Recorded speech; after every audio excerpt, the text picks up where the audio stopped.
em dados históricos e é fruto do trabalho dele, do nosso trabalho ali, embora um tempo muito curto, mas deu certo e é isso, pode começar a apresentação. Queria também agradecer ao professor Anderson Lara, né? Acho que o tema tem tudo a ver com você pesquisa, né? Então fiquei muito feliz de quando você aceitou, né? Porque eu já vi alguns trabalhos seus relacionados ao esporte, né? E também os métodos que a gente utilizou. Acho que você entende bastante, então acho que você vai contribuir bastante nesse trabalho. Então, eu também agradecer a professora Amanda também por ter aceitado esse desafio, né? Foi um tempo bem curto mesmo, pela complexidade do trabalho. Fiquei muito feliz com o resultado. Então, nessa apresentação, né? O título do trabalho é a modelagem estatística para a previsão de pontuações no Fantasy Football, uma abordagem baseada em dados históricos da NFL. Então, contextualizando um pouco primeiro do que é a NFL, a National Football League é a principal liga de futebol americano do mundo e é composta por 32 times. Né? Eles são separados em duas conferências de 16 times e eles disputam essa temporada ao longo de 23 semanas. E a temporada ela é dividida em duas partes. Né? A primeira temporada regular, onde os times disputam por 18 semanas. Né? A cada rodada tem um novo jogo e cada time vai ter 17 jogos com uma semana de folga. E a segunda parte é os playoffs, onde os 7 melhores times de cada conferência se classificam e aí eles disputam no formato de mata-mata, culminando até o jogo final, né? Em que os melhores de cada conferência se enfrentam no Super Bowl. Falando um pouco mais do jogo, o jogo é disputado por duas equipes, né? Cada uma composta por 11 jogadores, e os times se alternam entre ataque e defesa. Né? Então o ataque contém a bola e basicamente o objetivo do jogo é uma conquista de territórios, onde o ataque tenta ao máximo avançar o campo, né, até chegar à linha final e resultando no touchdown, e a defesa tenta parar o ataque. Né? O ataque ele tem 4 tentativas para avançar 10 jardas, e ele faz isso de duas formas principais. Né? De forma aérea, que é um jogador passa para o outro recebe e tenta avançar com a bola, e de forma terrestre, que é um jogador pega a bola e sai correndo e tenta avançar o máximo de jardas possíveis. Né? Caso ele consiga avançar essas 10 jardas em 4 tentativas, essas descidas se renovam e até chegar ao touchdown. E caso ele não consiga, a bola troca de posse e vai para outro time. E a NFL ela é considerada um grande sucesso nos Estados Unidos, né? Ela é a principal liga esportiva de lá, tanto em receita anual, né? Em 2024 o valor estimado foi de 23 bilhões de dólares, quanto em audiência no país. Né? Por exemplo, o Super Bowl desse ano ele teve uma média de 127 milhões de espectadores só nos Estados Unidos, né? Então sem contar mundo afora. E segundo Almeida e outros, devido a esse sucesso da liga e a sua temporada ser relativamente curta, em comparação a tantos os outros esportes dos Estados Unidos quanto outras ligas de outros países, a temporada da NFL é relativamente curta. Né? Então isso faz com que os torcedores busquem outras formas de se engajar e acompanharem mais a NFL nesse período. E uma das formas mais populares é o Fantasy Football. Agora contextualizando sobre o Fantasy Football. O Fantasy Football é uma competição virtual em que os participantes se reúnem em uma liga. E dessa liga eles criam seus times com jogadores reais da NFL. Então os jogadores eles vão pontuar de acordo com o seu desempenho no campo. E aí os confrontos são parecidos com o da NFL. Né? Os times, a cada semana um time vai enfrentar o outro e aquele que pontuar mais é o que sai vencedor. E aí o calendário é parecido também com o da NFL, entre temporada regular e playoffs. Então os melhores times da temporada regular vão para os playoffs, e aí nos playoffs tem os confrontos mata-mata até a restação do time que é o campeão. Esses times eles são montados por meio de um draft do Fantasy, que no início de toda a liga os jogadores se reúnem em um dia específico para selecionar os jogadores que cada equipe vai conter em cada equipe. Né? Então eles selecionam através de um draft, e esse draft, cada time vai selecionar um atleta real da NFL por rodada. E eles selecionam essas rodadas, a ordem das rodadas é feita de forma aleatória. Né? Então na primeira rodada é selecionada a ordem aleatória, né? Cada rodada vai seguir essa ordem. Só que aí a forma mais comum é o formato Snake, né? Onde o primeiro time que selecionado na primeira rodada vai ser o último selecionado na segunda rodada. E o primeiro de novo na terceira rodada. E assim por diante. E aí vale destacar também que um só jogador ele vai pertencer a um só time. Né? Então, o primeiro time vai lá e escolhe um jogador. O segundo time tem direito a escolher qualquer jogador, menos aquele que foi selecionado pelo primeiro time. Dentro das posições que a gente tem no Fantasy Football, as posições reais da NFL, são essas aqui. Então, cada time é composto por 15 jogadores, desses 15, 9 são titulares, e as posições são dessa forma, que é um quarterback, 2 running backs, 2 wide receivers, um tight end, um flex, pode ser running back e wide receiver, um kicker e uma defesa completa. E aí tem mais outros 6 reservas que podem ser de qualquer posição. E aí, a cada semana, os jogadores escolhem os titulares da semana e somente os titulares contribuem na pontuação. Aí a justificativa do trabalho. A gente viu ao longo desses últimos anos, principalmente desde o começo da década de 2010, uma evolução dessa parte estatística da NFL, com algumas outras estatísticas avançadas sendo criadas, algumas métricas e algumas modelagens preditivas, tanto dentro da liga quanto em times, e teve um crescimento de pesquisas também nessa área. Porém, o Fantasy Football não acompanhou essa evolução. Pesquisando nas bases de pesquisa da Web of Science e da Scopus, a gente viu que não tinha uma pesquisa ali que focasse em todas as posições ofensivas do Fantasy, que é quarterback, running back, wide receiver e tight end, e incluísse também jogadores calouros, né, que são aqueles que vêm do college football e ingressam na NFL sem ter os dados históricos da NFL. Então, por isso, o objetivo dessa pesquisa é estimar a pontuação anual de atletas da NFL em todas as posições ofensivas contempladas pelo Fantasy Football, adotando abordagens distintas para jogadores calouros, vindos do college football, e atletas já atuando na liga profissional. De revisão de literatura, destacam-se esses 2 trabalhos. O primeiro da Badzik Shell Patel, da Southern Methodist University, lá dos Estados Unidos, que eles produzem um ranking para as 12 maiores pontuações para 2024 dessas posições ofensivas, né? E também eles usam kickers também. Eles utilizaram como métodos a regressão Ridge Bayesiana, regularização Elastic Net, Random Forest e Gradient Boosting. Os melhores resultados atingidos foram com o Random Forest. Porém, esse trabalho possui lacunas, né? Porque eles não consideram jogadores calouros, que podem, e já tiveram jogadores calouros que figuraram nas top 12 posições. E também ele limita a análise somente ao top 12, né? Então ele não abrange para todos os atletas.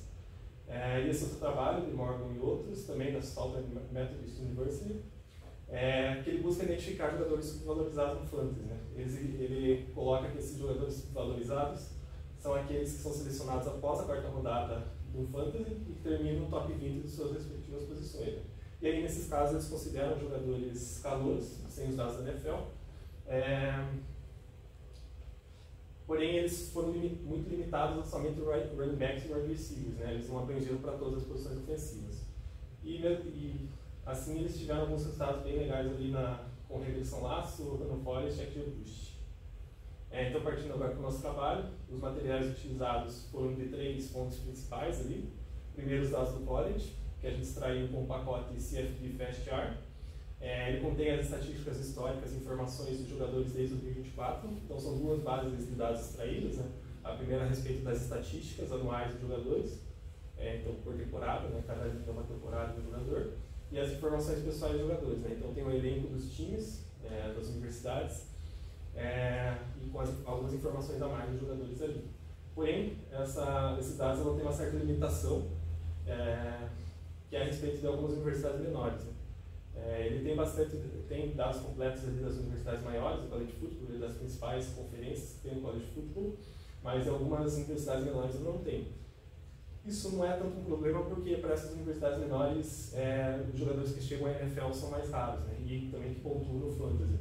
Mas ainda assim tem algumas lacunas, né? A grande maioria estava presente, mas tem essas lacunas nos dados.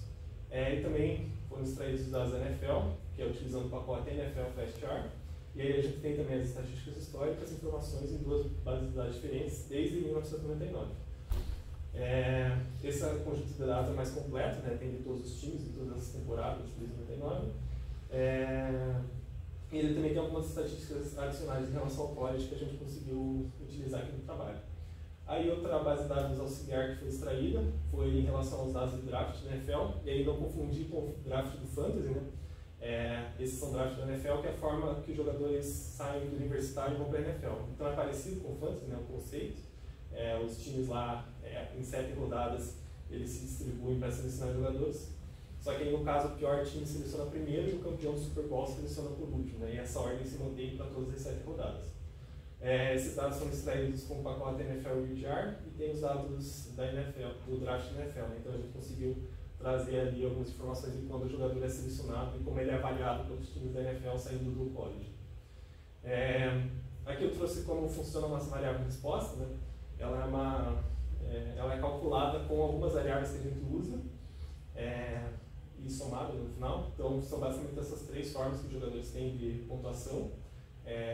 Primeiro, pontuação de passe, né? Considera 0.04 por jarda passada, 4 por touchdown passado e menos 2 por passe interceptado. E a pontuação de corrida e recepção, que elas têm pesos iguais ali, 0 ponto para jardas conquistadas, mais 6 para touchdowns conquistados e menos 2 para fumbles sofridos. E aí a nossa variável de resposta vai ser a soma dessas 3 equações. Só que aí ela é determinística nesse caso, né? Só que a gente acaba usando para o ano seguinte, né? Então, ela é determinística, mas como a gente está usando no ano seguinte, ela não é. E aí, de recursos computacionais que a gente usa, o trabalho foi basicamente inteiramente desenvolvido no R, na versão 4.4.3. Os principais pacotes utilizados foram aqueles 3 para a extração dos dados. Aí também se utilizou o Tidyverse, principalmente ali para a exploração dos dados, né, com ggplot e algumas outras formas ali que o pacote oferece. E para modelagem foi utilizado os pacotes Ranger e MLR. E aí os dados que foram extraídos por aquelas pacotes, eles foram armazenados no banco de dados do Deliver e foram tratados também com consulta com a linguagem MySQL. A respeito da estratégia de modelagem, a gente então separou por posição e experiência dos atletas, né? Então as bases que a gente tinha lá, elas geraram 8 novas bases, em que a gente tinha separado por posição, e por posição a gente tinha separado se eram atletas calouros ou atletas veteranos, né? E aí, para as modelagens, foram utilizadas estratégias de divisão da base de treino em 70% e teste em 30%. Então, o tratamento dos dados, primeiro para a base de college, o primeiro passo foi agregar os dados que a gente tem por atleta, para trazer a carreira inteira do jogador. Então, a gente tinha por ano, mas a gente queria uma linha única por atleta, então a gente somou essas variáveis e atingiu nas estatísticas da carreira do jogador. Aí a gente adicionou a coluna de pontuação, né, no Fantasy Football, no ano de calor deles, na NFL. E aí adicionou algumas colunas de características pessoais dos atletas no ano de calor, né, como a idade que tinha no ano de calor, o peso e a altura. E também a gente criou 2 variáveis categóricas, que é Draft Round Group e Conference Group. Então a Draft Round Group, basicamente a gente pega aquelas informações do draft da NFL que tinha e junta uma nova variável categórica, né, de first round, o jogador foi selecionado na primeira rodada do draft, early rounds ele foi selecionado na segunda, na terceira, mid rounds foi na quarta e na quinta, late rounds foi na sexta e na sétima, e undrafted, se ele não foi draftado, e conference group, que é basicamente uma dicotomização ali de qual conferência ele atuou no college, né? A gente tem as 5 principais conferências do college football, né, que é a ACC, a Big Ten, a Big 12, a Pac-12 e a SEC. Essas são as 5 principais, são a maior competitividade do college football, e tem também as outras, que são conferências pequenas, então a gente separou elas dessa forma, né, Power 5 e outras. E aí a base da NFL ela já estava basicamente pronta, né? O trabalho mais foi só ajustar a variável de resposta para utilizar a do ano seguinte as outras covariáveis. Né? E daí tem a separação, né, em 8 novas bases, 2 por cada posição. Agora, partindo dos métodos utilizados, a gente teve um primeiro problema assim, que a gente enfrentou, foi de ver de jogadores que não pontuavam, porque eles estavam dentro do college football, mas eles acabavam não pontuando. Então a gente viu que, para alguns casos, esse valor era bem significativo e acabava gerando uma inflação de zero na nossa resposta. Então, para contornar esse problema, o método adotado foi a modelagem de 2 etapas, que foi proposto por Craig em 1951. E nessa abordagem a gente faz 2 modelagens. A primeira é um modelo de classificação, para dizer se um jogador pontuará ou não. E a segunda é um modelo de regressão, predizendo aí, de fato a pontuação do jogador. E aí vale ressaltar também que em modelos em que, quando a gente encontrava inflação de zeros, a nossa regressão acabava filtrando a variável resposta, né? Então a gente só faz a modelagem para aqueles que de fato pontuaram, né, na base de treino. E quando não tinha inflação de zeros, a gente usava a variável resposta completa. E aí, para encontrar essa inflação de zeros, a gente adotou o critério de pelo menos 25% de valores zerados para adotar esse método de 2 etapas.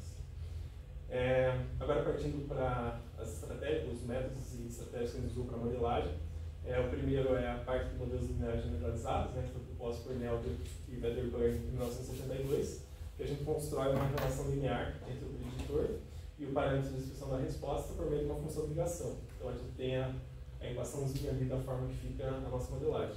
E aí a gente também adotou critérios para a seleção de variáveis, né? Então, aqui a gente utilizou o algoritmo Stepwise com o critério de informação ACARC, o AIC, para deixar nosso modelo com boa capacidade preditiva no mais simples possível.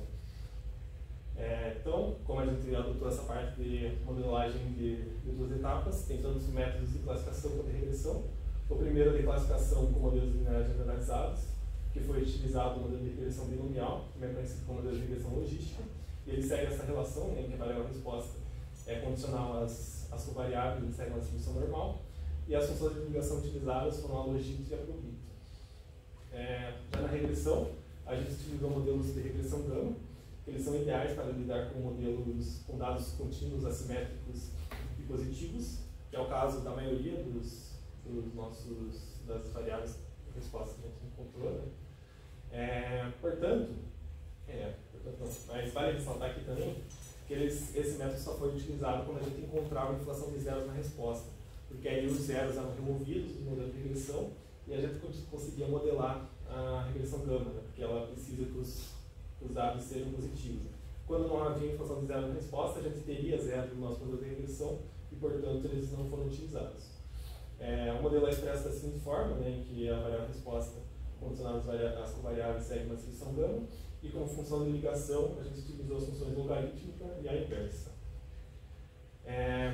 Outros métodos também utilizaram, que a gente utilizou, muito baseado no que a gente viu na revisão da literatura, para dados parecidos, foram modelos baseados em árvore de decisão. Então, primeiro eu quis trazer aqui como funcionam as árvores, né, que por mais que elas sejam muito simples e não tenham uma alta capacidade preditiva, eles servem como base para alguns outros modelos que a gente vai apresentar ali na frente, né, como o caso do Random Forest e do XGBoost. Os métodos de árvore de decisão, eles buscam particionar o espaço das predições, né, em regiões disjuntas, RN, de forma que cada observação vai pertencer a apenas uma dessas regiões. E o objetivo é que essas regiões englobem o máximo possível de observações parecidas, né, que elas sejam o mais homogêneas possível. Então, para criar essas regiões, a gente separa as covariáveis dessa forma aqui, né, que aparece aqui nessa equação de baixo, em R1 e R2, então a gente define um S. Então, se a covariável XJ for menor ou igual a S, vai pertencer à região R1. Se for maior que S, pertence à região R2. E para definir qual vai ser o XJ e o S, o algoritmo ele avalia, entre todas as covariáveis, qual o melhor ponto de partição de cada uma delas. Fazendo essa avaliação, escolhendo qual o melhor ponto de cada uma delas, ele vê entre esses melhores pontos qual é o ponto norte, qual o que produz a divisão mais eficiente entre todos. E para definir isso, para a classificação, para definir isso, né, como que eu defino qual que é mais homogêneo possível? Para a classificação eu uso o índice de Gini, né, que o objetivo é minimizar esse índice, que ele basicamente coloca ali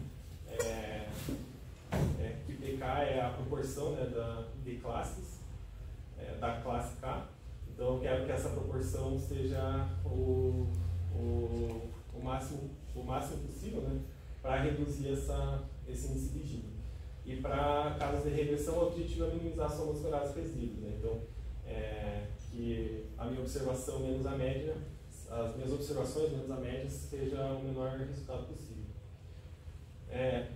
Aqui adotou-se também o critério de seleção de variáveis, né? Aqui nesse caso a gente utilizou o método de Recursive Feature Elimination, que ele segue esses seguintes passos, né? Primeiro a gente treina o modelo com todo o conjunto de covariáveis, aí a gente faz um cálculo de importância das covariáveis, e aí cada método pode seguir cálculos distintos, né? Em sequência a gente elimina a variável que teve a menor importância e faz um novo reajuste do modelo. E aí isso se repete até a gente atingir o mínimo de variáveis. Então o primeiro método utilizado aqui mais robusto é o Random Forest, Random Forest foi proposto por Braden em 2001. Ele é baseado no princípio do Ensemble Learning, né? Que é basicamente você combinar diversos modelos para atingir um resultado superior. E nesse caso, a gente combina várias árvores de decisão. Então, até por isso, a árvore de decisão a gente combina e se torna uma floresta, né? Que é o nome desse método. Então, é floresta aleatória, o floresta vem das árvores, e o aleatório vem porque a gente faz um sorteio aleatório, tanto dos subconjuntos, tanto das observações que a gente tem na nossa base de dados, quanto nas covariáveis. Então, a cada nova árvore que a gente vai modelando, a gente sorteia quais observações vão ser usadas para predizer essa árvore e quais variáveis também vão ser utilizadas. Esse método é conhecido como bagging. Aqui está como é a variável resposta, a predição final, né, de cada caso, tanto classificação e regressão. No final eles são bem parecidos, né, eles vão ser a média que a gente atinge tanto na parte de regressão quanto na parte de classificação, a média das árvores, né, que a gente tem. E esse algoritmo é controlado por alguns hiperparâmetros, né? Nesse caso são 5, e esses hiperparâmetros eles são tunados no nosso modelo utilizando o método de grid search. O que é esse método? Eu tenho esses valores aqui pré-setados, né? E o método ele combina cada um desses valores e ajusta o modelo com cada um desses valores dos hiperparâmetros. O modelo que tiver o melhor resultado é o modelo selecionado, e portanto são os hiperparâmetros selecionados. Esses hiperparâmetros são o try, que é a proporção das variáveis que vão ser selecionadas em cada divisão, né, da árvore. Sample fraction, que é a proporção de observações que vão ser sorteadas em cada árvore. O replace, se vai ter ou não reposição na nossa amostra. Node size, que é o número mínimo de observações no nó terminal, né, que é ao final da árvore, quantas observações eu tenho que ter naquele nó terminal. E o non-trees, que é o número de árvores que eu tenho na floresta, né, que aqui a gente colocou só para 751. E aí, para a seleção de variáveis, como eu falei, né, a gente pode ter métricas diferentes para cada método para selecionar pelo RFE.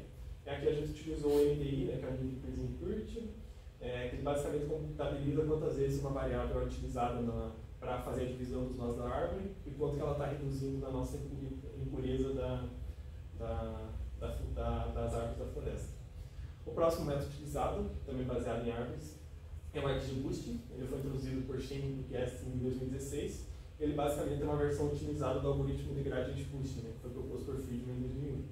A ideia central desse algoritmo de Gradient Boosting, né, e dos modelos de boosting no geral, é você começar com um modelo fraco e você ir aprendendo com os teus erros. Né? Então, você primeiro modela uma árvore considerada fraca, né, uma árvore inicial, e aí, conforme os teus resíduos, você faz uma modelagem dos teus resíduos até atingir um modelo que seja satisfatório.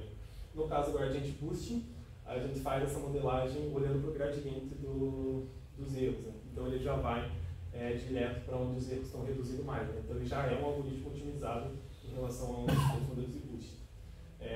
Então, basicamente, é esse o funcionamento dele, né? Até eu coloquei passo a passo, mas é basicamente isso que eu expliquei. E aí, o XGBoost é uma versão otimizada ainda do Gradient Boosting. Então, ele usa aquela função objetivo, vou botar aqui, essa função objetivo, e ele tem esses três elementos, né? A função de perda, a nova árvore que é adicionada em cada iteração T, e um termo de regularização. Aí essa função ela é minimizada por uma aproximação de Taylor de segunda ordem, onde a gente tem aqui esses termos de gradiente, que é o gradiente da função de perda, né? Que é para onde os resíduos estão apontando, estão diminuindo, né? E a gente também tem a essiana, que é a segunda derivada da função de perda. Com isso, a gente ganha precisão em relação ao Gradient Boost, né? Porque o Gradient Boost usa só a primeira derivada, aqui a gente usa a segunda, então a gente tem mais precisão. A gente tem uma redução do overfitting, graças a esse termo de regularização ômega, e também tem algumas melhorias computacionais que resultam em uma velocidade mais otimizada para esses métodos. Eles também são controlados por alguns hiperparâmetros, né? Também são 5, e aqui a gente utilizou um outro método para a seleção e tuning desses parâmetros, desses hiperparâmetros, né? Que é o método de Random Search. Então, diferente do Grid Search, que a gente faz todas as combinações, aqui com o Random Search a gente define um intervalo que esses hiperparâmetros podem assumir, e a cada novo modelo ajustado, cada nova árvore, né, ajustada, ele vai sortear um desses valores, e aí a gente tem o mesmo critério de seleção, né? O que tiver o melhor valor é o que é o selecionado. E aqui os hiperparâmetros que a gente tem é o max depth, né, que é a profundidade máxima da árvore, o eta, que é a taxa de aprendizado, O N-Rounds, que é o número de iterações que a gente vai ter no modelo, né, do Gradient Boost. E subsample e consample by tree é parecido com o que a gente viu ali em Random Forest, que é basicamente a proporção de amostras e das observações e a proporção das variáveis utilizadas em cada árvore. E aqui, para a seleção de variáveis, a gente utilizou o Metric Gain, que ela mede quanto cada variável melhora a função objetivo, né, em cada divisão, em cada split na árvore. E a melhoria é baseada no cálculo do gradiente ali, enquanto está diminuindo o gradiente. E aqui, partindo dos resultados, então, novamente, aqui os resultados estão divididos em 8 partes, né, de cada posição e a experiência dos atletas. Então, começando com quarterbacks. Essa é a descrição da resposta que a gente tem para quarterbacks. Aqui, a esquerda de vocês aí é a dos calouros. Então, dos calouros, a gente teve 57,6% de observações erradas. E para veteranos, a gente teve 27%. Então, nos dois casos, foi utilizada a modelagem de 2 etapas. Essas são as variáveis utilizadas. Então, idade, altura, peso, o Draft Round Group, Conference Group, Seasons Player. Essas 6 covariáveis elas vão ser utilizadas em todas as modelagens para jogadores calouros. O que muda é esse conjunto de variáveis, esses 2 últimos conjuntos de variáveis. Então, para quarterbacks, a gente utiliza variáveis de passe, que eles passam a bola, e variáveis de corrida, né, porque eles também podem correr com a bola. Então, aqui o primeiro modelo de classificação para quarterbacks calouros. O melhor modelo atingido foi o XGBoost, com 5 variáveis explicativas, e aqui está o gráfico de importância de cada uma delas. Então, se destaca ali principalmente 2 níveis do agrupamento do draft round, né, que é o first round e não draftados, e também variáveis de passe que foram utilizadas no assassino. Essa é a matriz de confusão desse primeiro modelo. A acurácia geral foi de 84,5%, a sensibilidade foi de 68,3%, e a extensidade foi de 95,16%. Então, o modelo teve uma boa capacidade de predizer ali quando o jogador não pontuaria, e teve uma capacidade razoável ali de predizer quando ele pontuaria. Aqui a regressão agora dos quarterbacks calouros. O melhor modelo foi o Gama, com função de ligação logarítmica, utilizando 6 variáveis. Né? Dentro dessas 6 variáveis estão os 4 níveis de Draft Round Group, né? Que a gente usa aí como referência ao First Round. E a gente vê que todas as estimativas aqui dessa variável elas estão negativas. Né? Então, quer dizer que os quarterbacks selecionados no primeiro round do draft têm uma expectativa de pontuação maior. E aqui as outras selecionadas foram tentativas de passe e passes interceptados. Essa é a equação do modelo. E aqui está a análise de resíduos. Essa análise é um pouco prejudicada pelo número de variáveis. Né? O quarterbacks tem menos observações mesmo, porque ele é o único, né? Só um quarterback titular por time. Mas ele segue uma tendência esperada, né? Não tem nada muito alarmante nesse caso aqui dos quarterbacks calouros. Aqui para quarterbacks veteranos, as variáveis utilizadas: idade, altura, peso, anos de experiência na NFL, jogos, e aí essas também variáveis são fixas para todos os jogadores veteranos, e aí variáveis de passe e corrida. Esse é o modelo de classificação, né? Novamente. O melhor resultado foi o do Random Forest, com 6 variáveis explicativas. Então, expressas aqui nas importâncias das variáveis, né, todas. Então, a gente viu que essas 4 primeiras têm um destaque maior do que as demais, né? E aí foi selecionada também a idade e sexo físico do quarterback. Aqui é a matriz de confusão do modelo, então a gente já tem algo diferente do que foi visto no anterior, né? Que o modelo ele é bom predizendo ali os valores positivos, né? Então a sensibilidade foi de quase 90%, só que a especificidade ficou abaixo de 50%, né? Ficou em apenas 38,5%, e a acurácia geral foi de 74%. Agora a regressão para esses quarterbacks, o modelo utilizado foi o XGBoost, e aí a gente tem só 3 variáveis selecionadas. A gente vê que a importância delas faz sentido, né? Pelas 3 variáveis que foram selecionadas, principalmente os touchdowns passados, se destaca bastante das demais, mas ainda jogos ainda está destacado, e jardas corridas também está bem destacado das outras. E essa é a análise de resíduos. Aqui a gente começa a notar que o modelo ele acaba sobrevalorizando algumas predições, né? Principalmente de jogadores que, quer dizer, o modelo acha que eles não vão pontuar tanto e eles acabam pontuando bastante. E aí a gente vê aqui no Plot que é justamente isso, né? Ele produz alguns outliers nesse caso dos modelos, mas ainda assim os programas de resíduos mostram que eles estão bem comportados. Agora, partindo para os running backs, essa distribuição da resposta para eles, né, tanto para calouros quanto para veteranos. Para calouros, a porcentagem de zeros foi de 25,3%, então ficou bem próximo ali do que a gente estipulou, de valor mínimo para a inflação de zeros. Mas para veteranos teve apenas 5%, então a gente vai partir direto para a redução nesses casos. E aí, as variáveis utilizadas, né, que a gente utiliza as mesmas lá fixadas anteriormente, e também as variáveis de corrida, para o running back corre com a bola, e variáveis de recepção, porque eles também podem receber a bola. Aí o modelo de classificação deles, o melhor modelo foi o binomial com função de ligação logística, com 8 covariáveis, e aqui estão as covariáveis expressas, né? E aqui a gente tem que tomar um pouco de cuidado com essas estimativas, né? Aqui, por exemplo, ele prediziu valores positivos para essas duas, e principalmente essa aqui produziu um valor muito alto, né? E inclusive o erro padrão dele está bem alto. Então a gente tem que tomar um pouco de cuidado, né? Basicamente o modelo está dizendo que se ele for de early rounds, ele vai ser classificado como pontuou. Então é bem contraintuitivo, né? Porque a gente espera que o jogador selecionado, que quanto mais cedo o jogador seja selecionado do draft na NFL, mais isso agregue para a pontuação dele, né? Mais a expectativa de pontuação seja maior. Outra variável que ficou um pouco contraintuitivo foi de touchdowns recebidos, né? Que ela ficou negativa aqui. O que dá a entender é que talvez os times da NFL valorizem mais aqueles jogadores que carregam a bola e recebem a bola durante o campo inteiro. E não recebam muitos touchdowns, que significa que eles só entram em campo em situações de anotar touchdown, quando o time está perto de anotar touchdown. Aqui a equação do modelo, né, com a função de ligação logística, e aqui a matriz de confusão do modelo.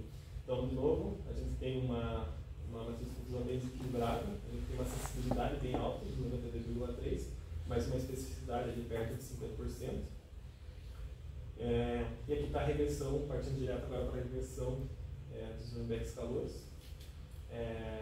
Aqui o melhor modelo foi o Randall Forest, utilizando 11 variáveis, né, então pegou quase a totalidade das variáveis utilizadas. Mas também bastante destaque ali para o nível de first round do draft round group. E aqui a análise de resíduos. Aqui na análise de resíduos a gente tem um resultado um pouco aquém do esperado, né? O modelo produziu alguns outliers tanto na parte, supervalorizando a pontuação como sobrevalorizando essa pontuação. Então a gente vê alguns casos ali que a pontuação real foi próxima de zero, mas o modelo prediziu uma pontuação até alta, e o contrário também, né, que prediziu uma pontuação mais baixa, e os jogadores tiveram uma pontuação bem alta. Isso reflete também no kicker plot aqui, né, com a cauda inferior tendo alguns pontos fugindo da expectativa. E agora, para running backs veteranos, a gente utiliza no variáveis de corrida e variáveis de recepção, ali vai estar as fixadas. E aqui a gente parte direto para a regressão, né? O modelo utilizado, aqui a gente não tem o modelo Gama, né? Então só a Randall Forest e a T-List.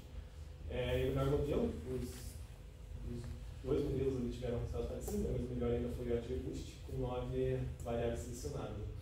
E aqui a gente tem essas variáveis de corrida e recepção aqui, são as mais importantes para o modelo, mas algumas outras também foram selecionadas. E aqui está a análise de resíduos. Aqui está uma análise bem comportada também, mas de novo a gente tem alguns casos de que o modelo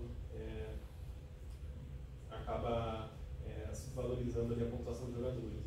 Então alguns jogadores pontuaram bem mais do que o modelo esperava, né? Gerou alguns outliers aqui que dá para ver tanto no histograma quanto no kicker plot. Agora para wide receivers, novamente a gente tem um resultado bem parecido com o que foi visto em running backs, né? A proporção de zeros para calouros é na casa de 26%, e para veteranos é 7%, então foi utilizada a modelagem das etapas só para calouros. E aqui eles utilizam só a variável de recepção, né? Wide receivers não tem o costume de correr com a bola, então é mais recepção mesmo da bola. A classificação dos calouros o melhor modelo foi o Logito, foi o binomial com função de ligação logística, com 8 variáveis. E aqui a gente tem o draft round group bem mais comportado do que a gente viu para o running backs, né? Ele segue o padrão esperado, de forma decrescente ali, quanto mais tarde o jogador é selecionado no draft, menor a probabilidade dele pontuar. E aqui também a gente vê que o touchdown recebidos é negativo, né? Talvez algo parecido com o que a gente viu para running backs. Aqui a expressão do modelo e a classificação, que também ficou bem parecido com o de running backs, o modelo teve uma alta sensibilidade, mas uma expressividade ali na casa de 50%, né? Nesse caso ficou até abaixo, foi 48%. E a acurácia geral em 77%. Agora a regressão deles foi utilizado o modelo XGBoost, com 4 variáveis explicativas, e dessas 4, 3 são níveis do Draft Round Group, e a outra selecionada foi touchdowns recebidos. E aqui está análise dos resíduos. E aqui a gente observa que a predição está até bem comportada, mas a gente tem um caso de um outlier bem destacado, que no plot a gente consegue ver também. Esse é um caso bem atípico da NFL mesmo, né? É um jogador que foi selecionado, se não me engano, no quarto ou quinta rodada do draft da NFL, e ele bateu recordes ali de calouro para a posição dele, né? Para o wide receiver. Então é um caso bem raro assim na NFL, então faz sentido também o modelo não captar esse tipo de coisa. Agora, wide receivers veteranos também só utilizam variáveis de recepção. Aqui está os resultados dos modelos candidatos. O melhor modelo foi o XGBoost, mas teve também um resultado bem parecido ali com o Renoforest. E aqui a gente vê que se destaca bastante dessa variável de primeiras descidas recebidas. Ela se destaca bastante das demais, mas ainda assim foram selecionadas outras 5 variáveis aqui. E aqui está o modelo predito. Tem uma predição boa, né? O modelo tem boa capacidade preditiva, os resíduos estão bem comportados, mas de novo ele gerou alguns outliers aqui, né? Aqui dá para ver bastante, aqui no plot também dá para ver bem. O modelo está sobreajustando algumas coisas.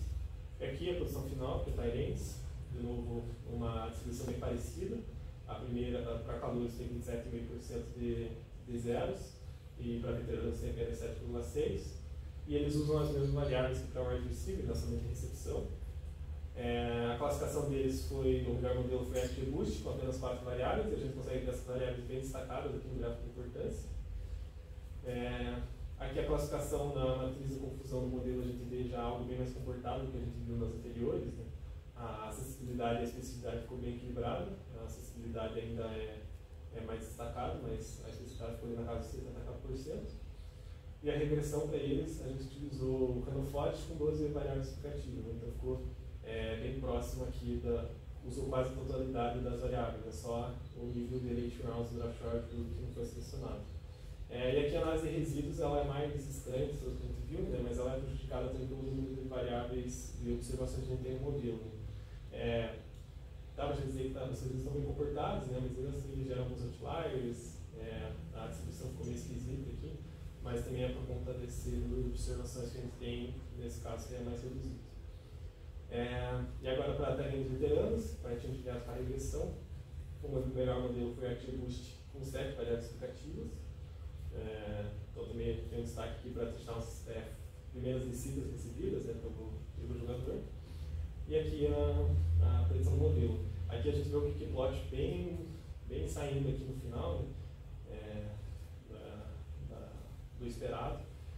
Então nesse caso aqui dá para ver bem que tem uns sobreajustes aqui bem destacados. No trabalho eu destaquei quais são esses outliers, né, mas principalmente jogadores que tinham temporadas medianas anteriores, não tinham tanta produção, e aí eles acabam estourando numa temporada e pontuando como jogadores de elite. Né. Como considerações finais, né, eu considerei que foram bons resultados que a gente atingiu nesses modelos, considerando a dificuldade dos dados e também toda a generalização que foi feita para eles, né, usando métodos parecidos e variáveis parecidas também, né, com dinâmicas diferentes para cada posição. Mas os modelos tiveram dificuldade justamente para predizer essas pontuações de jogadores de temporadas breakout, né? São aquelas que o jogador se mostra como um jogador de elite, mas que ele nunca tinha esse desempenho anteriormente. Os modelos de classificação também tiveram boas acurácias no geral, porém elas estavam desequilibradas, né, entre especificidade e sensibilidade. E como forma de correção, assim, o que eu considero é que poderiam ser consideradas algumas outras variáveis explicativas. Na NFL, por exemplo, a gente tem um teto salarial, né? Então os times não podem gastar mais com determinado valor, então o salário dos jogadores pode ser uma variável que ajudaria bastante, né? Tanto o salário dos jogadores como o salário dos companheiros de equipe daquela posição, o histórico de lesão também, e a gente viu que isso atrapalha um pouco a predição, né? Porque a gente só utiliza a temporada anterior do jogador na NFL, e não todo o histórico dele na NFL, né? Então se ele se lesionou na temporada anterior, o modelo vai acabar fazendo uma predição menor do que se espera dele na vida real. E também o desempenho físico, né? A gente só utilizou variáveis de idade, altura e peso, né? Então a gente poderia talvez utilizar algumas outras variáveis que tem, por exemplo, no Combine da NFL, né? Que é basicamente uma gincana ali, física que os jogadores fazem antes de entrar na NFL, tem alguns desempenhos. Só que tem uns problemas desses dados que a gente optou por não utilizar. Portanto, com esses resultados que a gente viu, esses modelos eles podem servir de base para alguns modelos mais complexos e específicos, né? Talvez olhando só para uma posição específica ou em alguns trabalhos anteriores, se a gente viu para running backs e receivers, a gente pode focar ali em alguns modelos que podem trazer uma capacidade preditiva maior. Então é isso, essas foram as referências utilizadas aqui na apresentação e é isso.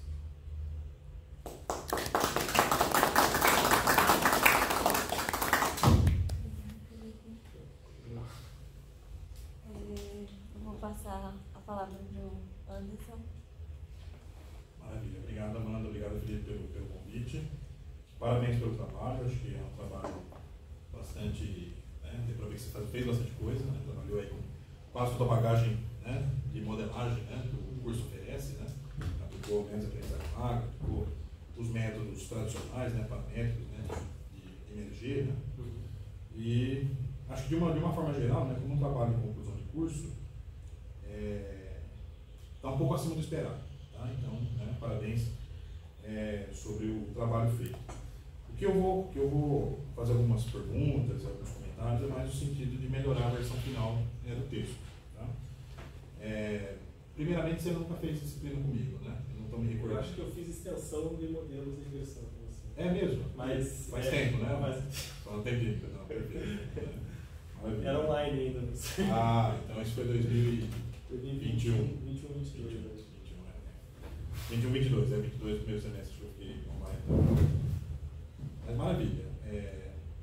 Você estudou aprendizagem de máquina preditivo em qual disciplina aqui no curso? Eu não cheguei a ver, porque eu estava com a grade antiga, né? E eu cheguei até a participar só da optativa de machine learning. Então foi isso assim. Com a optativa você fez com o Eduardo, é isso? Eduardo, isso. Perfeito. Maravilha. Então, vou fazer alguns comentários pontuais aqui, né, gerais sobre o texto, né, e depois eu vou correndo as páginas em si. Né. De uma forma geral, você escreve muito bem. Tá? Poucas coisas que